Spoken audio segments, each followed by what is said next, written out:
Vous êtes dans les matins avec Bruno dans la chronique d'information financière. On a entendu les petits sous le tomber dans l'introduction musicale qui annonce la venue de Patrick Toupin, conseiller en sécurité financière. Bon matin, bonne année Patrick.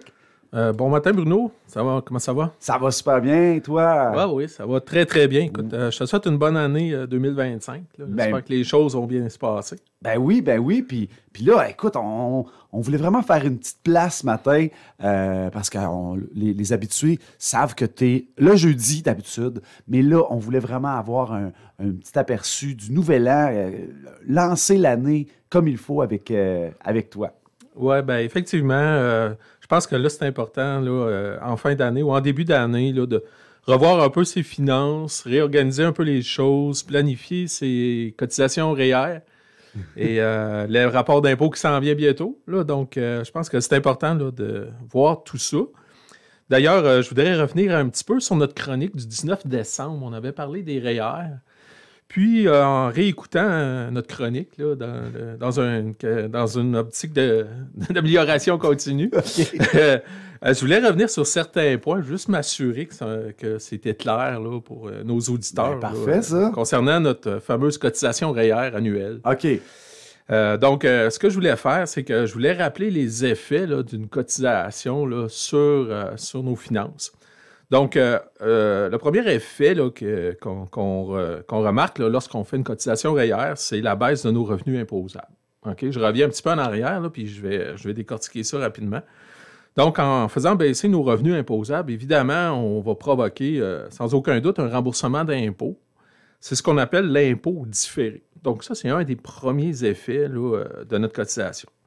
Par la suite, le deuxième effet qu'on a discuté ensemble, Bruno, c'était l'augmentation, la hausse de nos allocations familiales, donc fédérales, provinciales. Oui, ça, je trouvais ça très intéressant. Fait qu'il y a comme une petite magie à ce niveau-là, c'est-à-dire qu'on reçoit un retour d'impôt, nos allocations augmentent, ça va bien, on a plus de sous.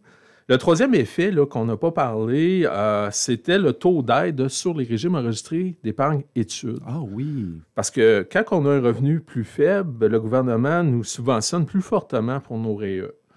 Donc, quand on cotise REER régulièrement, on s'aperçoit qu'on peut recevoir plus d'argent par rapport à ça. Donc, c'est intéressant. Donc, c'est des leviers qui vont tous dans le même sens. C'est-à-dire qu'on paye moins d'impôts, on reçoit plus d'allocations, on peut recevoir plus de subventions. Puis, il ne faut pas oublier le quatrième effet qui est un taux d'aide pour le régime enregistré d'épargne invalidité aussi. On avait parlé à l'automne oui, là, du oui, la chronique est disponible, oui, effectivement. Donc, ça, c'est disponible sur les réseaux. Oui. Donc, ça, c'est les 4 effets là, immédiats là, de tout ça.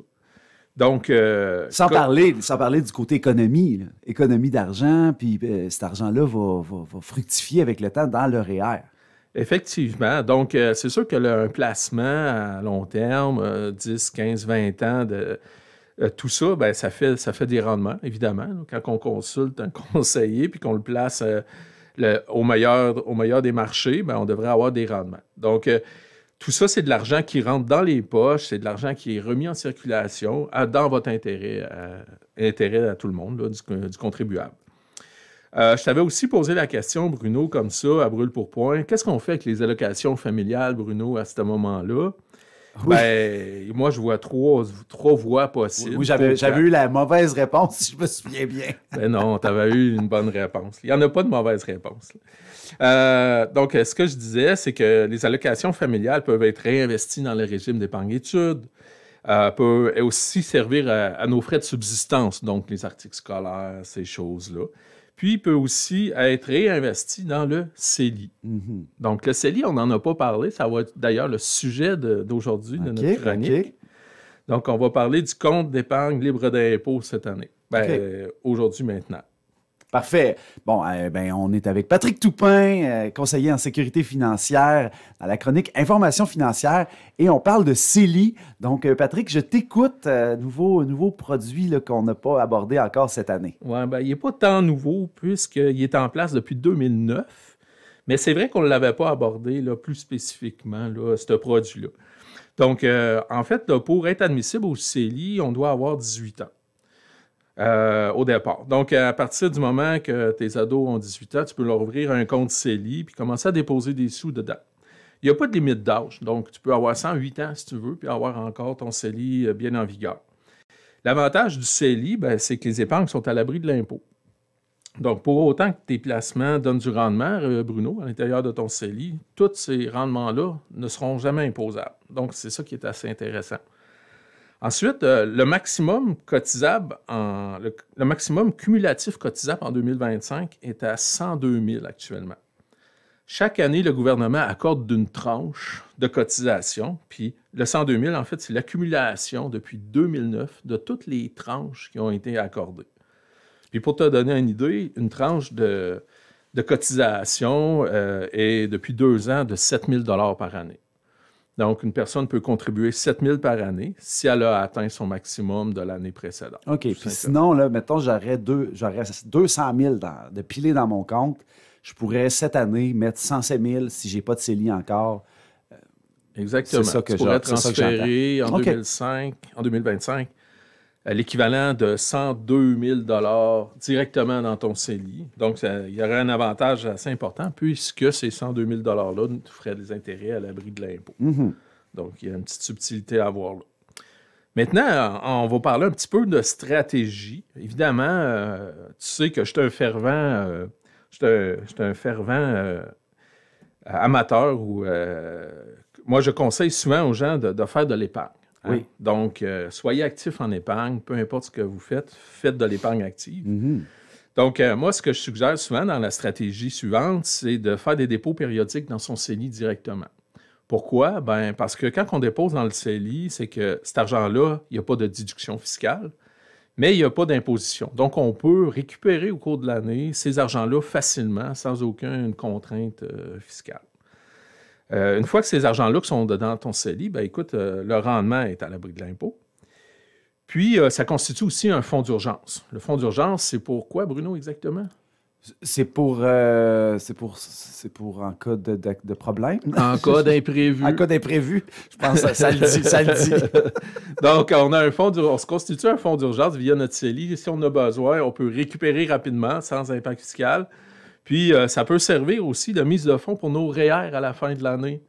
Donc, c'est une petite stratégie d'épargne tout simple. On dépose un 50 $ par paye, un 75 par paye, un 100 par paye. Puis, à la fin de l'année, on se retrouve avec un petit montant, un petit magot qui pourrait servir à une contribution REER. Puis, une fois qu'on l'a mis dans notre contribution REER, on récupère notre retour d'impôt, notre impôt différé, qui pourrait regarnir notre CELI. Ou bien, la stratégie la plus payante, c'est on cotise à partir de notre CELI dans notre REER. Avec notre retour d'impôt, on recotise dans notre REER dans la même année. Donc, c'est ça qui est intéressant. Là. Fait qu'on crée la stratégie, excellent. On crée un cercle vertueux par rapport à ça. Et puis, là, je vais ouvrir une petite porte. CELIAP. Est-ce que ça dit quelque chose, CELIAP? Le mot me dit quelque chose. OK. Le CELIAP, c'est un autre produit que je vais te parler la semaine prochaine qui a aussi ces mêmes vertus-là en matière fiscale, c'est-à-dire déduction, imposition à la sortie selon la façon que tu l'utilises. OK? Oui. En terminant, je veux juste te donner un petit cue. Je vais te donner quelques chiffres là, pour te donner une idée. En supposant que tu as une cotisation de 5 000 $ que tu as économisé à la sueur de ton front durant toute ton année, tu dis, moi, j'ai 5 000 $ à mettre dans mes REER.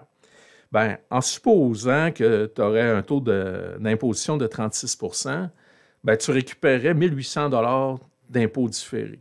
Donc, c'est intéressant. Que tu payes pas. La stratégie que je parlais tout à l'heure, de dire de réinvestir immédiatement son retour d'impôt dans la même année de notre cotisation principale, ferait en sorte que si tu déposes au lieu de 5 000, 7 800, tu aurais un retour d'impôt différé de 2 800 $.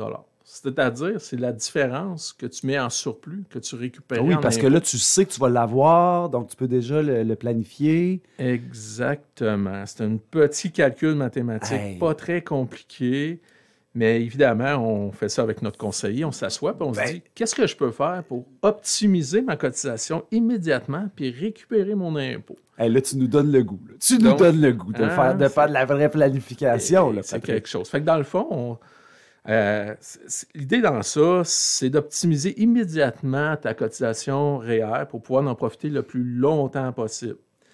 Donc, dans le fond, en terminant, Bruno, ce que je peux conseiller aux gens, c'est qu'à partir du moment que vous consultez votre conseiller en sécurité financière, que vous établissez une belle planification, des belles stratégies personnalisées, validez tout ça avec votre fiscaliste. En bout de ligne, c'est quand même lui qui connaît l'entièreté de votre dossier fiscal puis qui va vous faire des petits calculs pour vous démontrer l'avantage de vos stratégies ou le désavantage de ces stratégies-là. Hey, puis là, maintenant qu'on est à la radio et à l'image, je pense, Patrick, qu'il va falloir que tu nous amènes un tableau puis que tu nous fasses des dessins. Parce que là, hey, les chiffres, ça commence à être complexe. Mais comme tu dis, la meilleure chose, c'est de s'asseoir avec son planificateur financier et d'établir tout ça. Lui, il va pouvoir t'en faire des dessins, puis des chiffres, puis des calculs. Effectivement. Faites pas ça tout seul à la maison. Vous risquez de vous mêler le crayon, comme on dit. Donc, c'est ça. Puis, ce que je veux vous dire aussi, en terminant, Bruno, la semaine prochaine, ou la prochaine chronique, qui va être le 20... Le 20 de quelque chose. Dans 2 janvier. Oui, on est au mois de janvier avec toi. Donc, on va parler de CELIAP versus le RAP. Donc, je vais vous expliquer qu'est-ce que ça veut dire, ces beaux acronymes-là. Donc, on se voit à la prochaine chronique, Bruno. Une chronique riche aujourd'hui. Merci, Patrick. Ça marche. Bonne journée à toi.